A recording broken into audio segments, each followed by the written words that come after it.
ଦେଖ ଭାଇମାନେ ଓଡ଼ିଶା ଭାଇମାନେ ଆମେ ରାତିରେ କାମ କରି ଆସିଲୁ ହୋଟେଲରୁ ଆଉ ରୁମ୍ରେ ବସିଛୁ ଭିଡ଼ିଓ ସୁଟ୍ ଦିନ ରାତି ଆଉ ସକାଳେ ଯାଇକି ସନ୍ଧ୍ୟାରେ 12ଟା 11ଟା ବେଳେ ଆସିବାର ପଡ଼ୁଛି।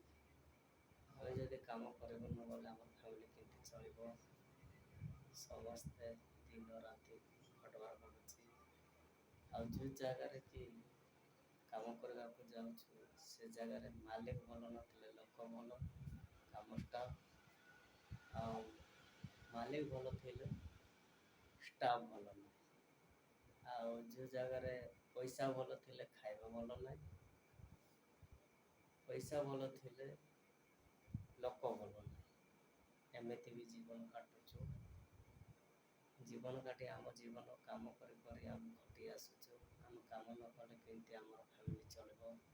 ସେମିତି ସମସ୍ତେ ଓଡ଼ିଶାବାସୀ ବର୍ଷା ଦିନ ରାତି ସକାଳ ଆସୁଛି ମେହନତ କରିବାକୁ ପଡ଼ୁଛି।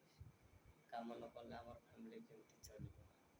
ତେଣୁକରି ଆଶା କରୁଛି ବର୍ଷା ପାଣିରେ ଦେଖ ସଜାଗ ହେଇ ରୁହନ୍ତୁ। ବହୁତ ବନ୍ୟା ବାତ୍ୟା ଅଛି ଆପଣମାନେ ଭଲରେ ରହିଲେ ଓଡ଼ିଶାବାସୀ ବହୁତ ଭଲ ରହିବ। ଆଉ ଭଲ ଲାଗିଲା ଭିଡ଼ିଓ ବୋଲେ ସେୟାର କର କମେଣ୍ଟ କର ଫେସବୁକରେ ସବସ୍କ୍ରାଇବ୍ କର।